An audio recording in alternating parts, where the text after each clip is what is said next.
Top 10 Most Bizarre Mythical Animal Combinations. We all familiar with mythological creatures such as the Sphinx, with the head of a man and the body of a lion. But what about the more obscure animal combinations, ones that truly looked like science experiments gone awry? Combos such as the following aren't nearly as famous, probably because they're more than a little bizarre and freaky. Which, to be honest, is also why they should be more famous. Myrmiclean. Otherwise known as an ant lion, this guy had a lion's head on the body of an ant. It wanted to eat meat, but couldn't, because the ant body could not digest it.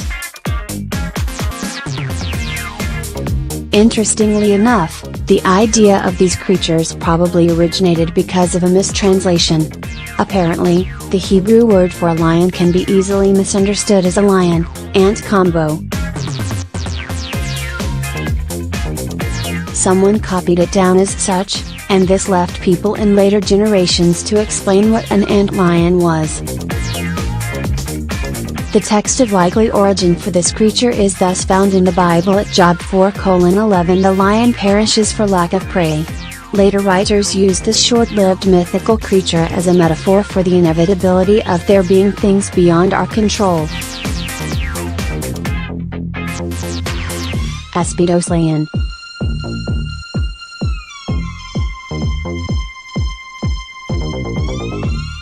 This was a whale with a neck like a snake, and a giant turtle shell on top of its back. Commonly known as a snake whale, this fantastic animal was said to be 5,100 feet in length, around the length of an average blue whale. Like real whales, they mainly fed on very small fish, snapping their long snake necks out to grab them, and then engulfing them like a whale. Although these monstrous creatures could have easily been portrayed as a menace to sailors, they instead were described as passive creatures, only attacking humans if provoked. This creature had the lower body of a fish, and the upper body and clothes of a Catholic monk. These were somewhat like male mermaids, except, instead of falling in love with people on land, they loved God. These sea people were first recorded in 1433. According to legend, one was found swimming in the Baltic Sea, and then was taken to the King of Poland. He wanted to keep it, but a group of Catholic land bishops freed it after it shows them the sign of the cross. Hippocampus. A hippocampus had the head of a horse, and the body of a dolphin. So it was a literal seahorse. It was featured in both Phoenician and Greek mythology.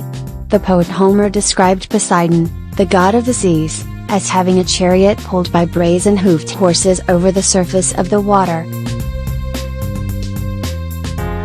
These beasts spawned other stories about similar creatures, such as sea goats. On modern flags and emblems, a real-life seahorse is referred to as a hakami, a reference to these ancients. Dulet. Duets were said to be werewolf-like creatures, that resulted as the son of a woman and a giant red dog.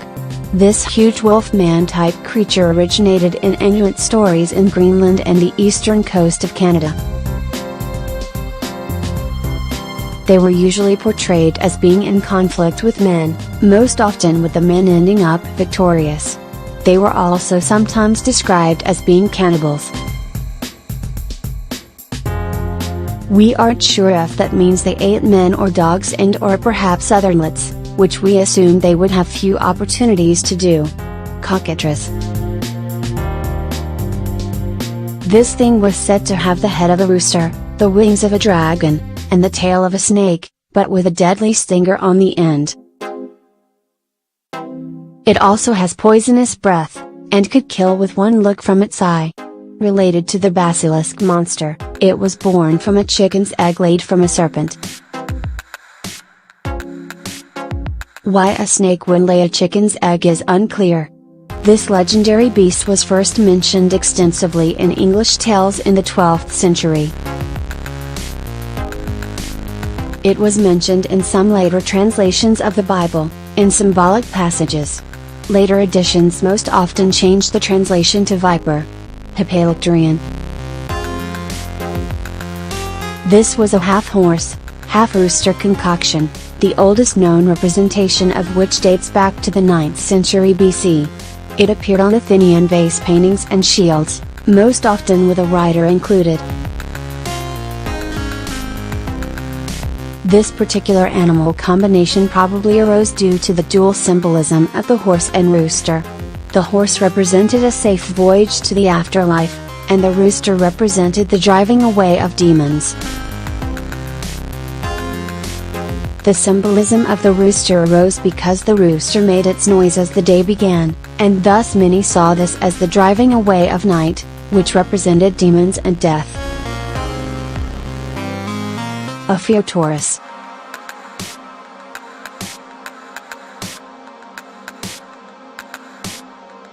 This was a half-bull, half-serpent, that originated in ancient Greek mythology. It was first mentioned in Fasti, a Latin poem written by Ovid. In this work, the dead remains of the animal were said to grant the power to defeat the gods if burned. That's correct, the way to destroy the most powerful beings in the universe, was to burn the guts of a half-cow, half-snake. According to legend, the original creature was killed during the war between the Titans and the Olympians, but the innards were retrieved by an eagle sent by Zeus. We aren't sure why the father of the gods would save a creature that could destroy them. Scylla.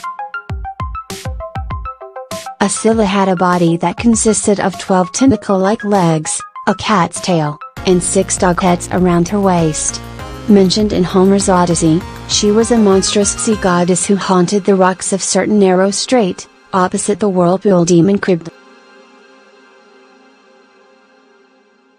Ships that sailed too close to her would have 6 of their crew gobbled up by her dog mouths. Late classical writers say that she was once a beautiful nymph, who was turned into a deadly creature by a witch, who was jealous of her love with the sea god Galacos. Tekine. These were 4 magical beings, who invented the art of metalworking. It was said that they designed Poseidon's signature trident, as well as the sickle that Kronos used to castrate his father. They were described as having the heads of dogs, and fish flippers for hands. We aren't quite sure how one could learn how to perfect, much less invent, the art of metalworking without any fingers, but clearly they knew something we did not. They eventually angered the gods, not a hard thing to do, apparently, because they began to use magic for treacherous purposes. Specifically, they began to dabble in alchemy, mixing water from the river Styx and sulfur, producing a hybrid that killed plants and animals. Accounts vary on how the gods dealt with them. Some stories said that Zeus's thunderbolt, or Poseidon's trident, killed them, others claim that he merely cast them down beneath the sea.